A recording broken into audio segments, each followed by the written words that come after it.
Bismillahirrahmanirrahim. Assalamualaikum warahmatullahi wabarakatuh. Waalaikumsalam warahmatullahi wabarakatuh. Alhamdulillah. Alhamdulillahirabbil alamin. Wabihi nasta'in ala umuri dunya waddin. Salatu wassalamu ala asyrafil anbiya wal mursalin wa ala alihi wa sahbihi ajmain amma ba'du. Baiklah kawan-kawan sekalian, pada kesempatan kali ini kami dari kelompok 9 dari mata kuliah SPBA. Apa kabar semuanya? Sehat? Alhamdulillah. Ya, sehat ya pasti ya. Ya, kami akan mempresentasikan yaitu istirotijiyat ta'allum al-lughah al-arabiyyah. Jadi strategi pembelajaran bahasa Arab. Baik, kami beranggotakan 3 orang, yaitu saya sendiri, Muhammad Lutfi Ramadan, dan dua teman saya yaitu saudari Siti Nurfaizah dan saudari Wildatul Muyassiroh.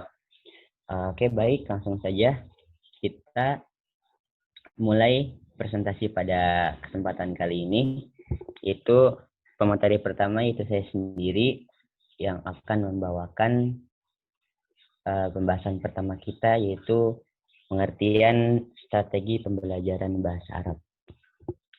Oke, kita mulai.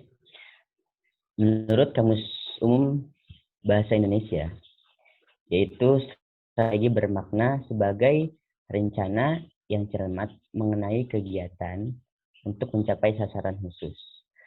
Nah, strategi dapat diartikan pula sebagai upaya untuk mensiasati agar suatu tujuan kegiatan dapat tercapai. Nah, teman-teman mesti tahu nih, kalau misalkan strategi ini yaitu hal yang sangat penting dalam proses pembelajaran. Apa alasannya? Nanti tunggu dulu, makanya jangan keluar dari video ini. Pokoknya tonton sampai habis, oke? Jangan di skip. Nah, menurut J.R. David dalam Teaching Strategies for College Classroom, nah strategi itu a plan, method, or series of activities designed to achieve a particular educational goal, yaitu sebuah rencana, metode, rangkaian aktivitas yang dirancang untuk mencapai tujuan pendidikan tertentu. Nah, jadi itu gambaran pengertian daripada strategi pembelajaran. Nah, pertanyaannya apa sih strategi pembelajaran bahasa Arab itu? Nah, di dalam buku Istirotijiyah Tadrisil Arabiyah yang dikarang oleh dosen kita semua, yaitu Prof. Aziz Fahru Rozi, jadi dokter dari diri, dan itu Bapak Raswan MPDI, yaitu pembelajaran bahasa Arab adalah perencanaan yang sistematis yang dilakukan oleh guru dan masih merupakan rencana garis besar untuk mencapai tujuan pembelajaran bahasa Arab. Nah, di dalam makalah nanti teman-teman bisa lihat, menurut Saiful dan Aslan, dia mengemukakan ada 4 strategi dasar strategi pembelajaran. Itu yang pertama, saya secara singkat saja, spesifikasi dan perubahan tingkah laku yang diharapkan sebagai hasil pembelajaran.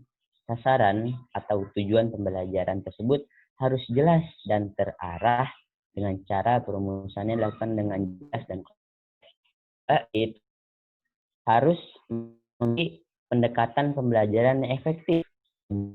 Saran. Yang ketiga, memilih menetapkan prosedur dan teknik dan tepat sasaran pula. Nah, seperti ini.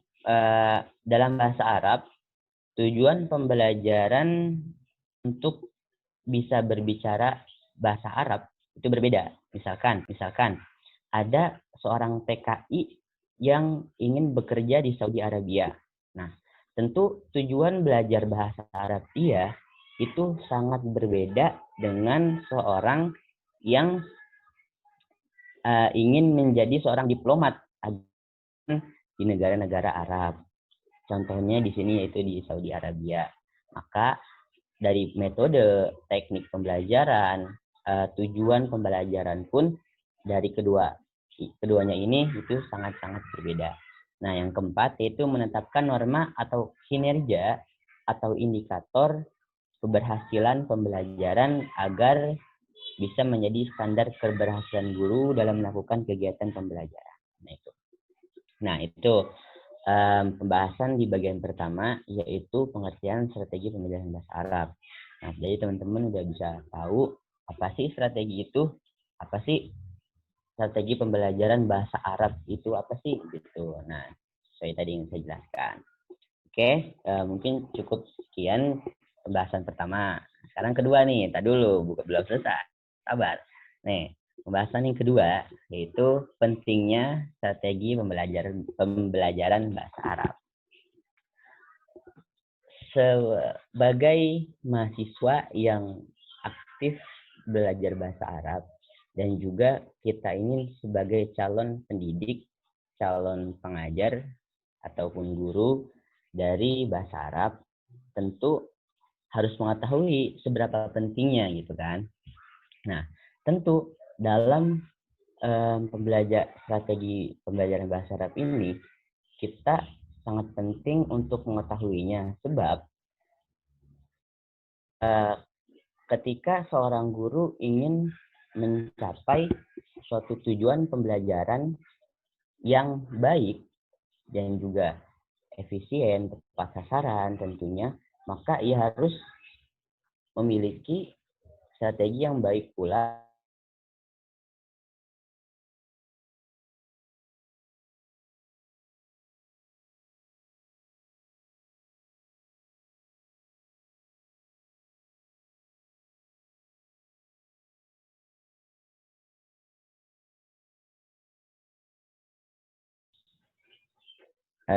halo, tes. Teman-teman masih bersama saya? Halo, tes. Teman-teman masih sama saya? Ini kayaknya kendala jaringan ya. Ya wajar lah, malum di rumah kan. Jelek. Gimana? Udah kedengaran suara saya semuanya? Ya, lanjutkan.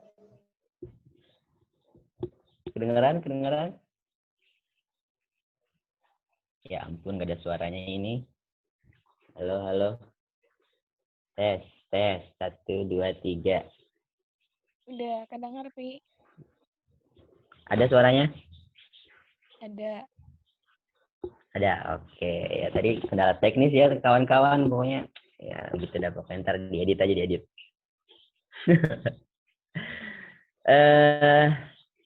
Tadi gini.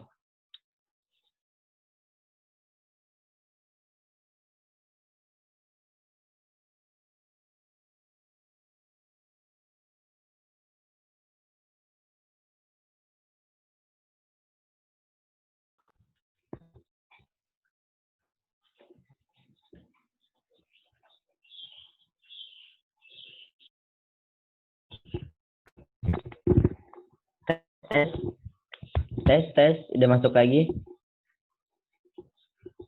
Udah.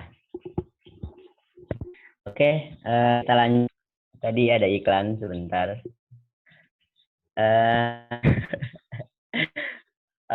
Masih di pembahasan pentingnya pembelajaran bahasa. Nah, penelitian di London itu menunjukkan pentingnya mengidentifikasi strategi pembelajaran untuk kedua. Nah, dan ia juga menekankan bahwa mengetahui strategi yang disukai atau valid untuk pelajar adalah kunci kemandirian dan keberhasilan suatu pembelajaran bahasa. Dan dalam teks ini yaitu pembelajaran.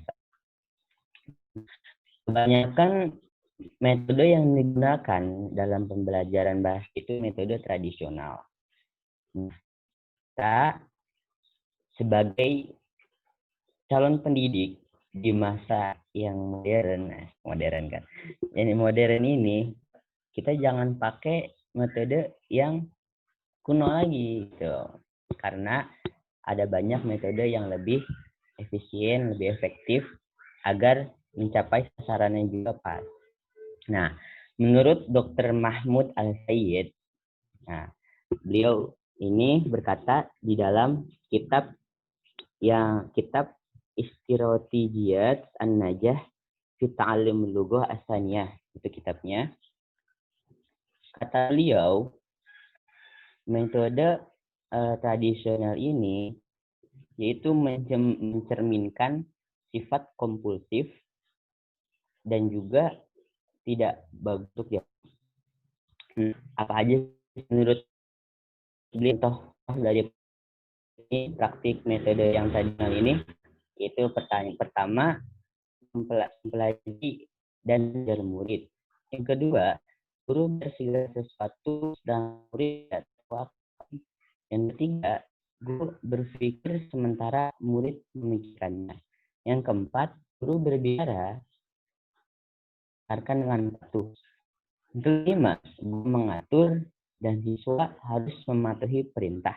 Yang keenam, guru adalah objek dari proses pendidikan, kan siswa hanyalah benda. Nah, dalam artian, jadi ini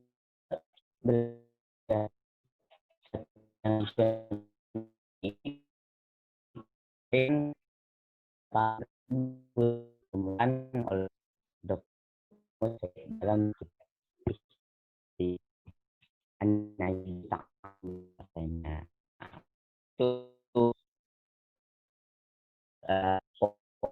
dan tentu kita sangat harus bisa, karena apa? Karena pentingnya strategi pelajaran bahasa ini. Ini akan berdampak, berefek kepada kualitas belajar siswa itu sendiri dan juga kualitas seorang guru sebagai pengajar tentunya. Oke, mungkin cukup sekian pembahasan dari saya pemateri pertama. Baiklah, mungkin kita sambung ke pemateri kedua, yaitu saudari Wildatul Muyasiroh, ya betul, atau Siti Nurfaizah. Ya betul. Oke, siap. Nah, oke. Baiklah, kepada saudari saudari Wildatul Muyasiroh, dipersilakan. Baik, terima kasih atas waktu yang telah diberikan. Saya akan melanjutkan tentang jenis strategi ya. Jadi strategi itu dibagi menjadi dua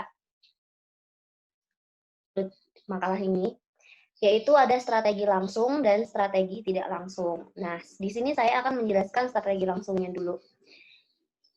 Strategi langsung, kalau pengertiannya dulu ya, strategi langsung atau direct strategies atau al-istirajiyat al-mubasyarah, menurut buku Oxford yang diterjemahkan oleh Dr. Said Al-Dadur, strategi langsung adalah strategi yang membutuhkan proses mental dalam kompetensi berbahasa. Strategi ini dibagi menjadi 3 strategi pembelajaran, nah, yaitu strategi memori, 2 strategi kognitif, dan yang ketiga strategi kompensasi. Di sini saya sudah melampirkan tabel ringkasan dari ketiga strategi tersebut, yang mana mencakup dalam strategi langsung atau direct strategies ini. Langsung saja ke strategi yang pertama, yaitu strategi memori atau memori strategis al-istirotijiyat at-tadakuriyah. Dari pengertiannya dulu, sebagaimana namanya ya, tentang memori gitu ya, atau ingatan. Strategi ini yaitu strategi yang memiliki fungsi khusus membantu siswa dalam menyimpan informasi dan pengetahuan baru, kemudian dapat mengulanginya kembali, mereviewnya kembali. Nah, strategi ini itu penggunaannya itu terbagi menjadi 4 aspek. Yang pertama, menghubungkan aspek-aspek kreativitas mental. Nah, aspek pertama ada 4 aspek. Aspek yang pertama menghubungkan aspek-aspek kreativitas mental. Nah, Pada aspek pertama ini, menghubungkan aspek kreativitas mental, terdapat 3 aspek lagi yang perlu dilakukan. Yang pertama, kegiatan pengklasifikasian. Yang kedua, kegiatan asosiasi dan perincian. Kemudian yang ketiga adalah peletakan kata-kata baru. Gimana sih caranya kegiatan contoh pengklasifikasian itu? Nah, contohnya itu ya kegiatan pengkelompokan informasi yang diperoleh siswa dari membaca atau mendengarkan bahasa baru gitu ya, yang baru dipelajari. Misalnya, siswa diminta untuk mengelompokkan beberapa jenis hewan, tumbuhan, atau benda lainnya. Kemudian kegiatan asosiasi berupaya mengasosiasikan informasi bahasa baru yang belum dipelajari sebelumnya ke dalam konsep-konsep yang sudah tertera di memori, sehingga memudahkan siswa untuk mengingatnya atau menghafalkannya. Kemudian yang ketiga, ada peletakan kata-kata baru. Teks itu gimana? Nah, itu mendorong siswa untuk menggunakan kata-kata ke dalam konteks yang bermakna. Misalnya, meminta siswa untuk membuat sebuah tulisan mengandung kata-kata yang baru dipelajari. Misalnya habis diberi kosakata dengan dari seorang pendidik, guru ya atau dosen, kemudian siswa diminta untuk mengolah kosakata tersebut. Nah, dari situ berkembanglah di sini aspek memorinya. Akhirnya mengingat, daya ingatnya tergunakan gitu ya. Kemudian yang kedua, aspek kedua ini mensinkronkan imajinasi dan suara. Itu ada 4 proses. Yang pertama, menggunakan imajinasi.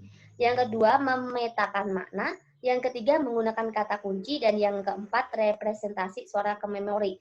Nah, masing-masing itu yang pertama menggunakan imajinasi. Ya, menggunakan imajinasi merupakan strategi untuk mengingat informasi baru. Ya, berimajinasi itu ya, dari bahasa yang dipelajari melalui pengembangan imajinasi. Misalnya, untuk mengingat kosakata tentang benda-benda yang ada dalam kelas, siswa itu membayangkan benda-benda yang di dalam kelas. Misalnya waktu pembelajaran, guru kan biasanya saburotun sambil menunjuk papan tulis. Nah, di situ siswa cara mengingatnya dengan mengimajinasikan ruang kelas. Nah, gitu. Itu untuk menggunakan imajinasi. Kemudian yang memetakan, pemetaan makna itu bisa dengan cara mind mapping. Misalnya, ada kosakata kotun kucing. Ntar akan bisa merambat ke tikus, bisa ke makanan kucing apa ya, ikan, nah samakun, nah begitu. Akan berkembang-kembang kayak mind mapping begitu. Itu dengan pemetakan makna. Kemudian yang ketiga, penggunaan kata kunci. Penggunaan kata kunci itu contohnya siswa mengingat punya satu kata kunci kosakata yang diingat, yaitu tobihun, koki atau baho.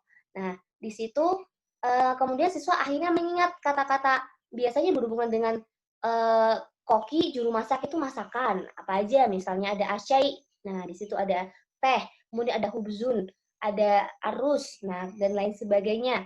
Itu dari kata kunci, dari satu kata kunci akhirnya melebarlah kosakata yang yang diperolehnya dia. Kemudian dan seterusnya ya. Kemudian ada strategi yang yang terakhir itu representasi suara ke memori. Menghadirkan suara pada memori, meminta guru untuk menyajikan kelompok kata yang mempunyai akar kata yang sama. Misalnya kola, salah, kola. Nah, akhirnya dari situ kan bisa beruntut sama. Nah, suaranya sama, jadi bisa diingat. Kemudian, konsep yang ketiga itu ada mereview. Nah, mereview di sini itu melalui mereview struktur proses yang dapat ditempuh untuk melaksanakan strategi ini adalah review berpola. Gimana sih review berpola itu? Nah, review berpola itu misalnya siswa diberi waktu untuk berlatih dan menggunakan sejumlah kosakata yang baru dipelajari, yang udah diberikan sama guru di situ. Akhirnya diberi waktu 15 menit menghafalkan, kemudian menerapkan. Kemudian 1 jam sebelum latihan berikutnya. Dan itu terus-menerus untuk pertemuan berikutnya seperti itu. Hanya kosakata ini tuh nggak stagnan, nggak berhenti. Selamanya itu terreview atau tergunakan setiap pertemuan dan akhirnya selalu ingat. Itu dari konsep review. Kemudian dari strategi memori yang terakhir itu ada melakukan aktivitas gerak. Nah, strategi 4 yaitu ini melakukan gerakan atau aktivitas yang dapat ditempuh melalui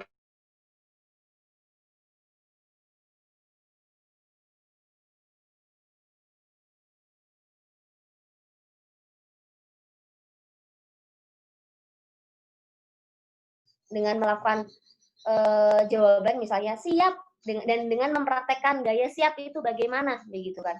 Nah, itu contoh dari pengaplikasian respon fisik. Nah, dari situ murid akan selalu ingat kosakata inti dadan dan selain sebagainya. Misalnya kum, kiaman gitu ya. Seperti itu. Kemudian penggunaan teknik mekanik itu gimana?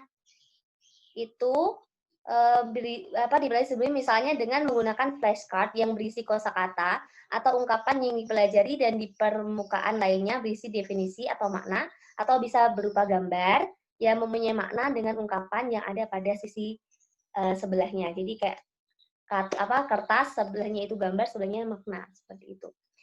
Masuk kepada strategi yang kedua yaitu ada strategi kognitif. Strategi kognitif atau kognitif strategis al-istirotijiyat al-ma'rufiyah. Itu apa sih? Strategi ini berbeda dengan analisis istilah ungkapan dan meringkas beda. Meskipun berbeda dengan strategi yang lain, namun tetap sama ya dalam tujuannya, yaitu membahas bahasa baru, memproses bahasa baru. Jadi strategi ini dapat ditempuh melalui 1, 2, 3, 4 teknik. Yang pertama adalah teknik pelatihan. Nah, teknik pertama dari pelatihan ini dengan cara pengulangan. Pengulangan itu bisa dilakukan dengan cara bervariasi dalam menyimak. Misalnya, siswa bisa menyimak ucapan penutur asli dengan berulang-ulang melalui audio yang diputarkan. Dalam pelajaran menulis, siswa juga bisa diminta untuk menulis kosakata yang sama dalam beberapa kalimat yang berbeda. Itu buat pelatihan. Itu buat pelatihan yang pengulangan. Kemudian ada yang pelatihan formal. Pelatihan formal itu contohnya seperti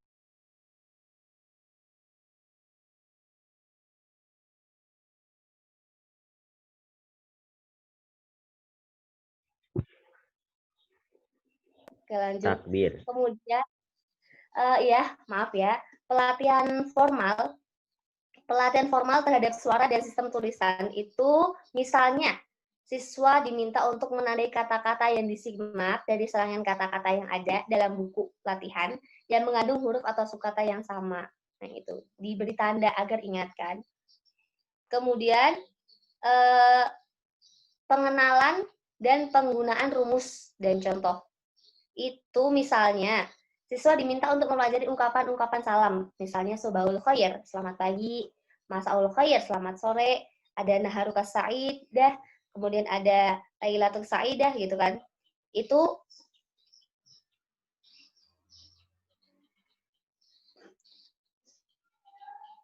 lanjut aja. Nah, itu dia pakai rumus ya. Itu karena dia pakai rumus ungkapan salam. Nah, dari ungkapan salam di sini keluarlah kosakata sobaul khair, masaul khair dan ma'asalama dan lain sebagainya. Kemudian ada penggabungan dan pelatihan alami.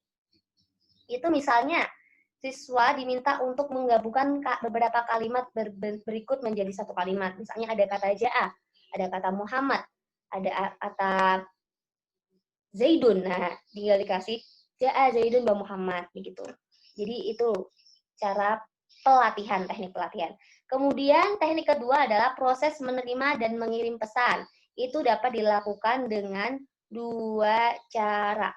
Yang pertama, pemerolehan ide secara tepat dan penggunaan kata kunci. Nah, itu bisa langsung ke nomor 3. Analisis dan menyimpulkan menggunakan kata kunci, analisis ekspresif, analisis kontrastif, penerjemahan, dan pemindahan. Dari pertama dulu, analisis ekspresif ya, langsung ke analisis saja. Kalau penggunaan kata kunci kan udah maklum ya. Analisis ekspresif digunakan untuk memahami kosakata, ungkapan, kalimat, dan paragraf. Misalnya, sebuah kata kerja mendapat tambahan kan ada istighfaro. Ada istighfaro kan. Istighfaro itu meminta ampun, maka guru dapat mengarahkan pemahaman makna atas akar katanya, yaitu gufaro. Gufaro itu adalah ampunan. Kalau istighfaro ada tambahan, misal dan berupa tambahan huruf ini, maka jadilah meminta ampunan, begitu. Itu dari analisis ekspresif. Kalau analisis kontrastif, itu misalnya merupakan teknik yang cukup mudah ya, itu dengan membandingkan kata, ungkapan, atau kalimat dari bahasa yang dipelajari dengan bahasa yang sudah dikuasai. Misalnya siswa diajak membandingkan kata perintah pergi dalam bahasa Indonesia yang cukup hanya dengan tanda seru pergi gitu ya. Dan dengan bahasa Arab dengan amar, idhab begitu. Yang sudah merupakan bentuk dari kata perintah dahaba. Itu dari analisis kontrastif. Kemudian penerjemahan merupakan strategi inti dan paling tua dalam pembelajaran bahasa. Nah, di sini penerjemahan ya seperti itu. Guru memberikan bahasa info tentang bahasa baru dan diterjemahkan. Dan ada lagi pemindahan. Pemindahan merupakan strategi yang mengarahkan siswa menerapkan pengetahuan yang sudah dimiliki untuk mempermudah memahami informasi baru dari bahasa yang dipelajari. Misalnya, guru menyajikan ungkapan-ungkapan dalam bahasa Arab yang ada kemiripannya dengan bahasa Indonesia atau bahasa Inggris. Kemudian siswa membandingkannya untuk memperkuat pemerahan ungkapan bahasa Arab yang sedang dipelajari. Nah, sekarang ada menyusun pola kalimat, ini teknik yang terakhir dari strategi kognitif, yaitu membuat struktur kalimat untuk input dan output informasi. Di sini, teknik ini membantu siswa untuk mengorganisasikan informasi atau konsep dari bahasa yang dipelajari dan mendemonstrasikan pemahaman mereka secara nyata dan mempersiapkan untuk menggunakannya dalam kegiatan berbicara dan menulis. Nah, ada 3 teknik untuk menerapkan strategi ini, yaitu membuat catatan, memberi ringkasan, dan memberi tanda. Kalau membuat catatan ya seperti yang kita ketahui, dia membaca, menyimak, kemudian membuat catatan yang berisi hal-hal penting dari cerita yang disimak dan dibacanya.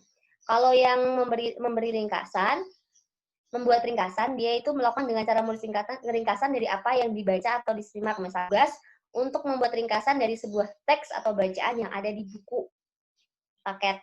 Kan kadang kalau dari meringkas, kan adanya kita meringkas, sebelum kita meringkas kita membaca dan memahami. Nah, dari situ kita akan paham dan mengingat bahasa yang kita serap, bahasa baru yang kita serap, informasi tentang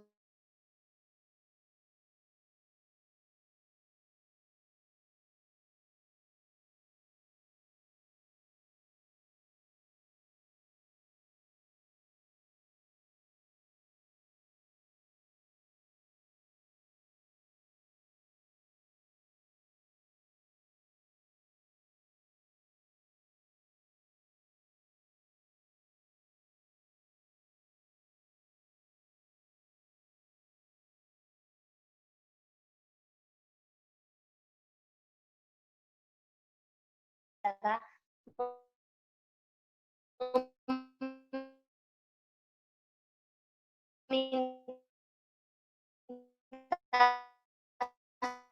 siswa untuk mengungkapkan kembali bahasa atau kalimat dalam bahasa yang sudah dikuasainya. Memahami makna ungkapan dalam bahasa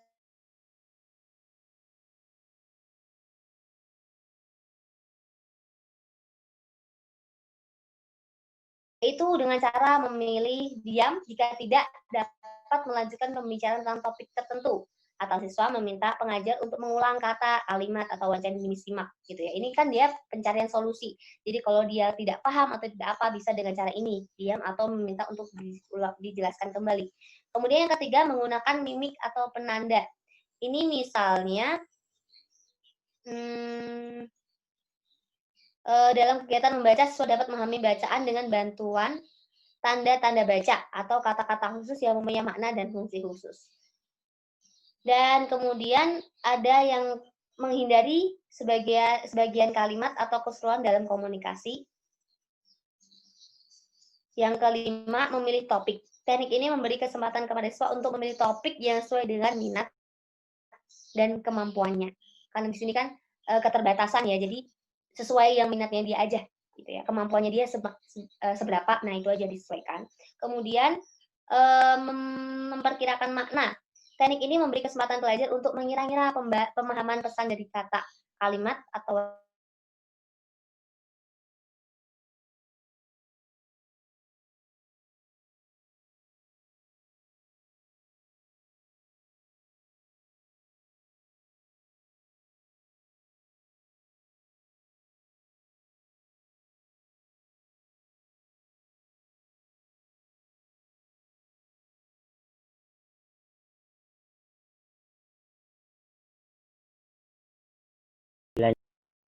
Oke.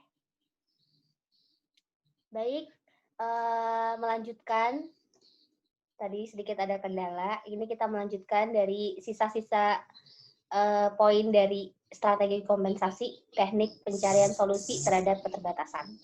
Itu tadi kita ulangi dari memilih topik ya. Jadi memilih topik itu karena di sini sesuai dengan pencarian solusi terhadap keterbatasan.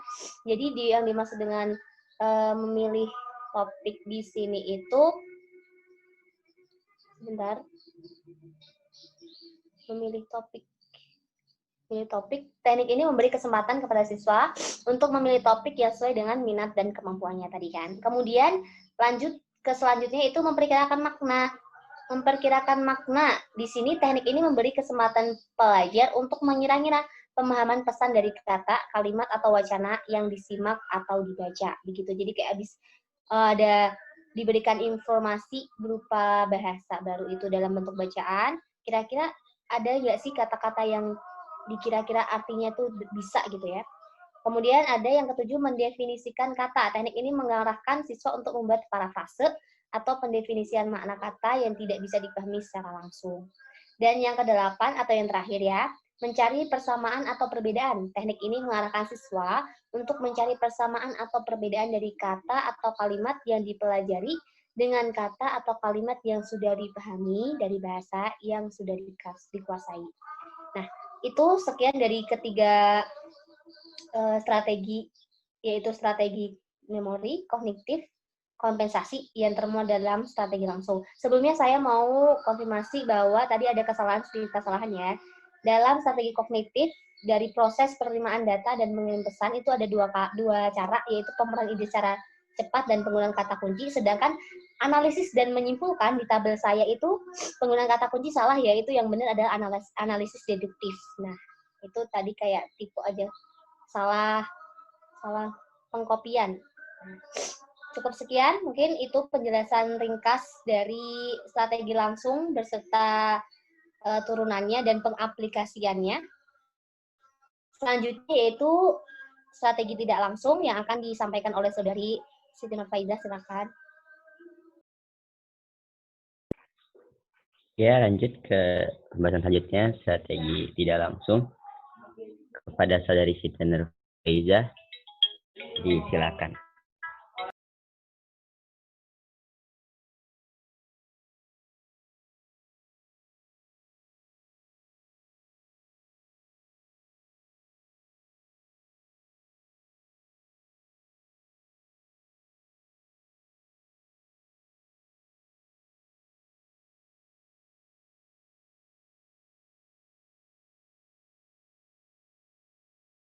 Dijelaskan mengenai strategi langsung. Sekarang dijelaskan mengenai strategi tidak langsung.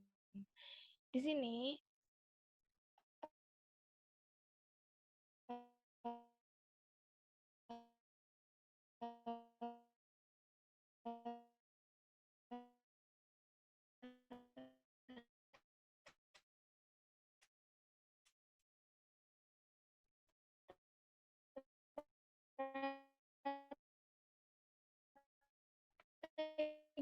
strategi tidak langsung itu melipat strategi kognitif di sini digunakan untuk membantu pembelajar atau orang yang belajar bahasa yang dia itu masih mempunyai kelemahan dalam memahami kata-kata.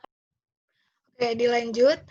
Dari ketiga cara yang tadi, atau ketiga teknik yang tadi, yang pertama, yaitu teknik pemusatan pembelajaran, yaitu upaya memusatkan perhatian pembelajar kepada tugas, kegiatan, dan keterampilan berbahasa.